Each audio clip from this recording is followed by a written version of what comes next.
Everyone. आज हम इस लेक्चर में जो कवर करेंगे वो हम हिस्टोरिकल बैकग्राउंड कवर करेंगे of the constitution of India, और you can say legal polity. हम लीगल पॉलिटी को यहाँ पे कवर करेंगे। और हाँ, एक चीज और बता दूं कि ये जो मेरे लेक्चर्स हैं ये mainly judiciary point of view से जो है मैं इनको बनाऊंगी। और बाकी जैसे बाकी कॉम्पिटिटिव एग्जाम्स हैं जैसे एनडीए, सीडीएस, एफकेट, इनके हैं जो इनके अंदर ये रेलिवेंट तो रहेगी, लेकिन थोड़ा सा डेप्थ में जाने की जरूरत है। I will try to make that kind of lecture कि सबके लिए जो है रेलिवेंट हो जाए, सबके लिए बेनिफिशियल हो जाए वो चीज। तो मेनली मेरा फोकस जो है यहाँ पे जुडिशरी के ऊपर है। यहाँ पे तो जुडिशरी में जो जो चीजें रेलिवेंट है मैं वो ही यहाँ पे पढ़ाऊंगी। चलो स्टार्ट करते हैं हिस्टोरिकल बैकग्राउंड से। यहाँ पे सबसे पहले हम ब्रिटिशर्स के लिए पढ़ेंगे कि ब्रिटिशर्स कैसे आए, कब आए, और इनका टाइम पीरियड हम देखेंगे। और इन टाइम पीरियड में हमने क्या क्या लीगल स्टेप्स जो थे उठाए थे ब्रिटिशर्स ने हमारे इंडिया में। देखते हैं। Britishers came to India during 1600 as traders in the form of East India company. तो यहाँ पे अब ये चीज देखते हैं। यहाँ पे ब्रिटिशर्स ने यहाँ पे 1600 में जो है ब्रिटिशर्स ने एंट्री की थी हमारे इंडिया में, एंड एज ए ट्रेडर्स आए थे यहाँ पे इन the form of East India company, British east India company rather. तो उस टाइम क्या हुआ था कि ब्रिटिशर्स आए थे। ब्रिटिशर्स का जो टाइम पीरियड है हम दो पार्ट्स में इनको डिवाइड करके पढ़ेंगे, company rule and crown rule. तो ये चीज जो मैंने यहाँ पे लिखी है, need of constitution felt and it came into force on second 26 जनवरी 1950। ये 26 जनवरी 1950 को हमारा जो कॉन्स्टिट्यूशन था लागू हुआ था, इन्फोर्समेंट हुई थी। इसमें हमें ये तो पता ही है कि यहाँ पे अडॉप्ट करने की डेट जो है वो अलग है, इन्फोर्समेंट की डेट अलग है कॉन्स्टिट्यूशन की। However Indian constitution and polity have their roots in British rule.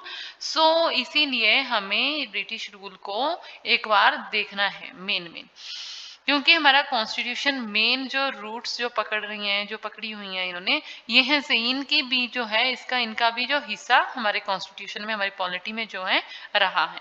चलो कवर करते हैं कंपनी रूल को। कंपनी रूल के अंदर सबसे पहले जो ब्रिटिशर्स ने एक्ट पास किया था इंडिया में वो था रेगुलेटिंग एक्ट। रेगुलेटिंग एक्ट था, ये पहला एक्ट था, रेगुलेटिंग एक्ट 1773।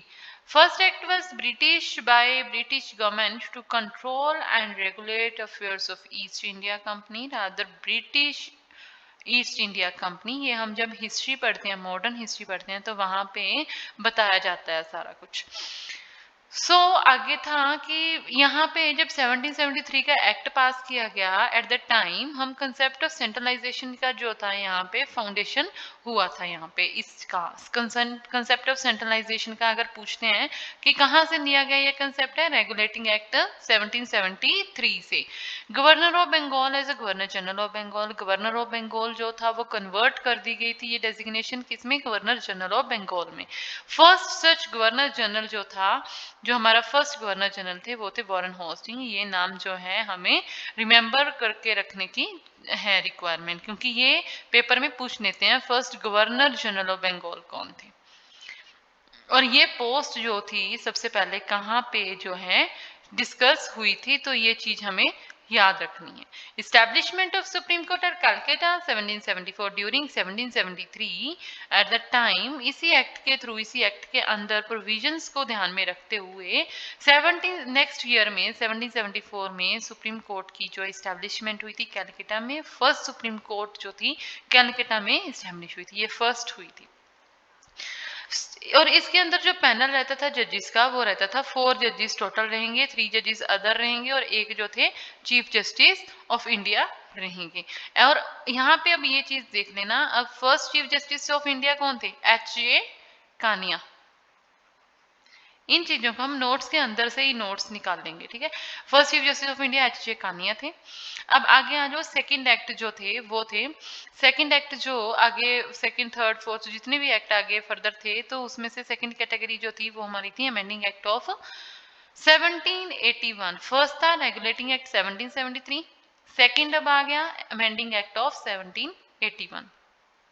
इसके अंदर देख लेते हैं, also known as act of settlement. This act is also called as act of settlement and exempt किया गया गवर्नर जनरल एंड काउंसिल को from jurisdiction of supreme court. अब यहाँ पे ये चीज है फोकस करने वाली है कि जो गवर्नर जनरल एंड जो काउंसिल थे इनकी, वो जो थे पहले तो इनके रिगार्डिंग कोई भी इशू होता था, इलेक्शन के रिगार्डिंग इशू होता था, इनके फंक्शंस, इनकी पावर्स के रिगार्डिंग कोई भी इशू होता था, तो वो सुप्रीम कोर्ट के जुरिस्डिक्शन में फॉल करती थी कि सुप्रीम कोर्ट ही डिसाइड करेगी वो मैटर।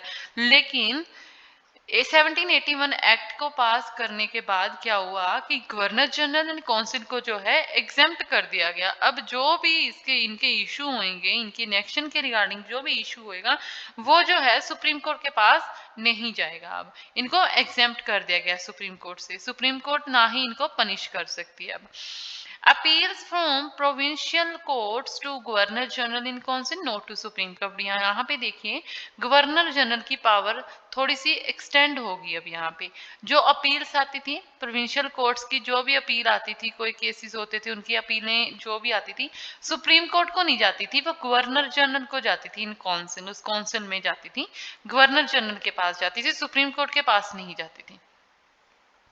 आगे थर्ड एक्ट है पिट्स इंडिया एक्ट 1784। थर्ड एक्ट जो था ब्रिटिशर्स के द्वारा पास किया गया कंपनी रूल के अंदर। इसके अंदर देखते हैं, this act is significant for two reasons. अब इसके अंदर दो रीजन के लिए मेन हम इसको जो है स्टडी करेंगे। वो दो रीजन क्या है? पहला है कि companies territories in India were for the first time called British possession in India. Companies territories in India were for the first time called. अब कंपनी की जो भी ब्रिटिशर्स की जो भी इनकी टेरिटरीज थी इंडिया में, उनको ब्रिटिश पोजेशन इन इंडिया के नाम से जो है बोला गया, यहाँ पे नाम टाइटल दे दिया गया। अब आगे की बात है, British government was given the supreme control over companies affairs in its administration in India. British government को जो है पूरी तरह से, हर तरह से सुप्रीम जो कंट्रोल जो था वो मिल चुका था कंपनीज के affairs and it's administration in India. जो कंपनी के ऊपर पूरा जितना भी रूल था वो ब्रिटिश गवर्नमेंट का था, इंडिया के अंदर जो भी कंपनी इनकी थी।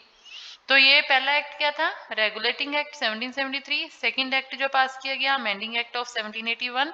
थर्ड एक्ट था पिट्स इंडिया एक्ट 1784। अब आ जाओ फोर्थ एक्ट के ऊपर। फोर्थ क्या है? Act of 1786। Act of 1786। Lord Cornwallis was governor general of Bengal at that time. सबसे पहले फर्स्ट गवर्नर जनरल कौन थे? Warren hoisting.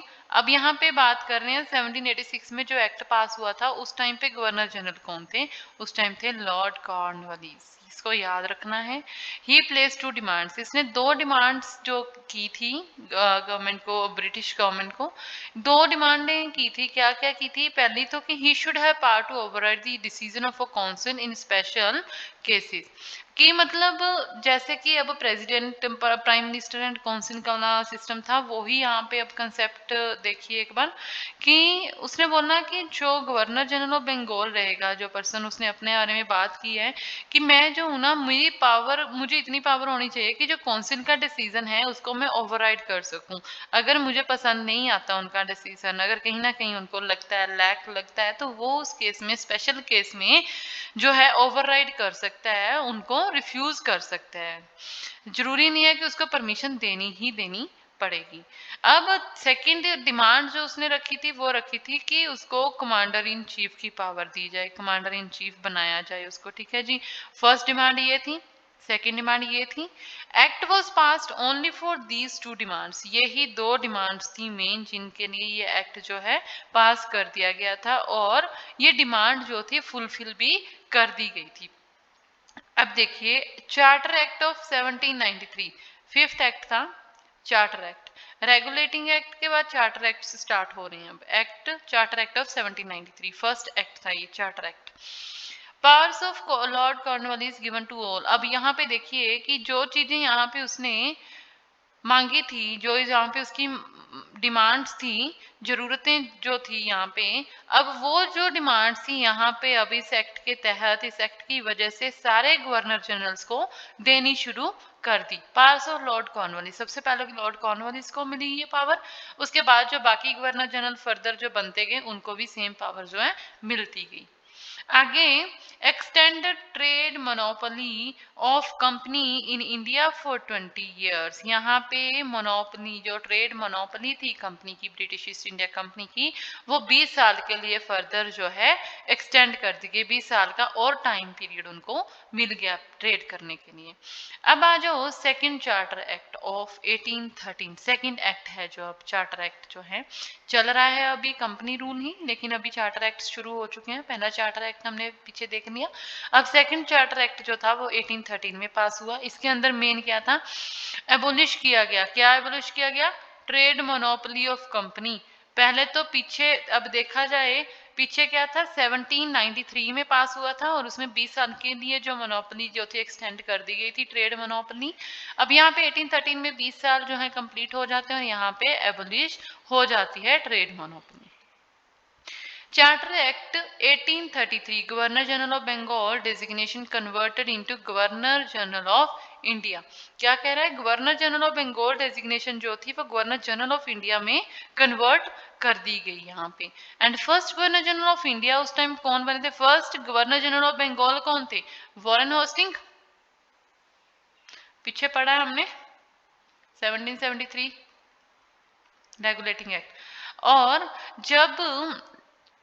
जब ये चीज हुई थी 1786 में जो एक्ट पास हुआ था, उस टाइम कौन थे, governor general of Bengal lord Cornwallis. अब हमने क्या देखना है कि जब डेजिग्नेशन चेंज हुई थी, गवर्नर जनरल ऑफ बंगाल की डेजिग्नेशन जो थी वो कन्वर्ट किस चीज में हो गई थी, गवर्नर जनरल ऑफ इंडिया में। तो गवर्नर जनरल ऑफ इंडिया में जब कन्वर्ट हुई तो अब हमने ये देखना है कि first governor general of India फिर बना कौन था, वो थे Lord William Bentinck.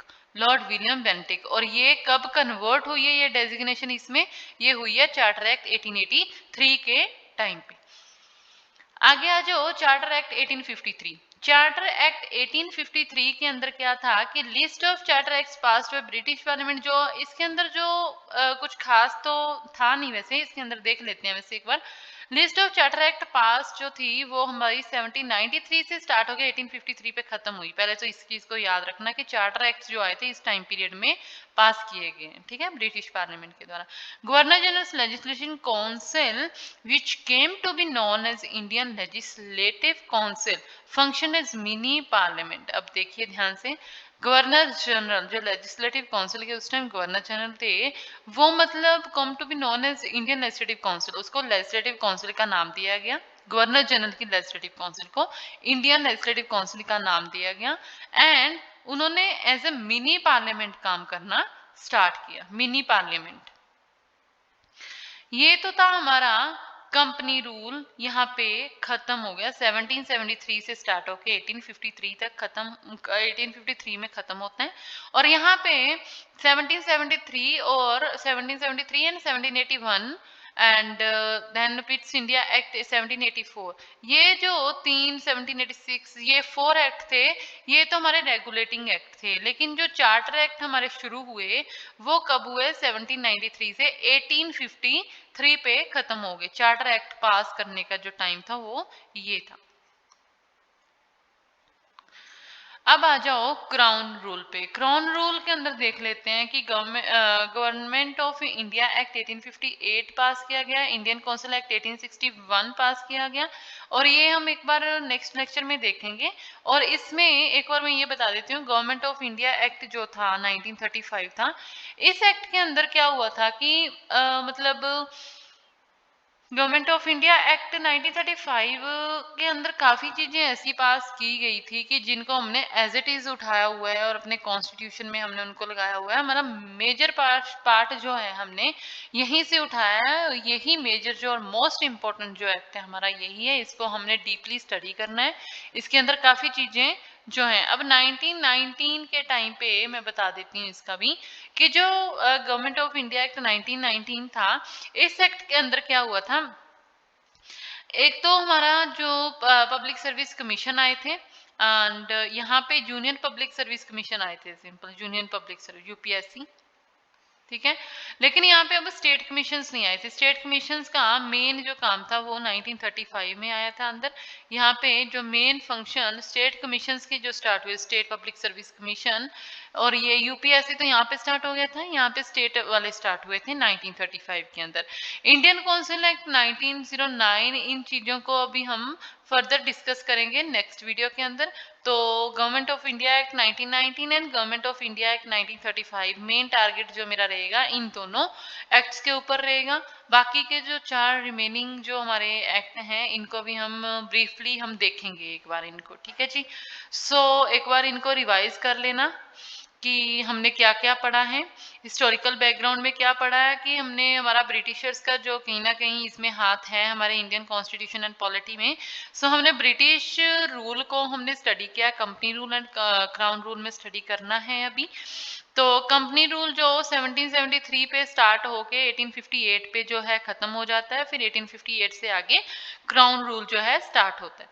Company rule में हमने अमेंडिंग एक्ट हमने सबसे पहले क्या पढ़ा था, रेगुलेटिंग एक्ट 1773 पढ़ा था। इसके अंदर मेजर मेजर चीजें हमने देखी थी। फिर हमने अमेंडिंग एक्ट 1781 पढ़ा, पिट्स इंडिया एक्ट 1784 पढ़ा, देन इसके बाद एक्ट ऑफ 1786 पढ़ा। देन उसके बाद जो स्टार्ट हो चुके थे वो हमारे चार्टर एक्ट स्टार्ट हुए हैं 1793 से लेके फर्दर आगे जितना 1853 तक, जो 1853 तक लास्ट जो था हमारा एक्ट जो है चार्टर एक्ट पास हो गया था। तो ये था हमारा ब्रीफली हिस्टोरिकल बैकग्राउंड, है ना। अब हम आएंगे क्राउन रूल के ऊपर। क्राउन रूल को नेक्स्ट वीडियो के अंदर हम कवर करेंगे। Okay, thank you.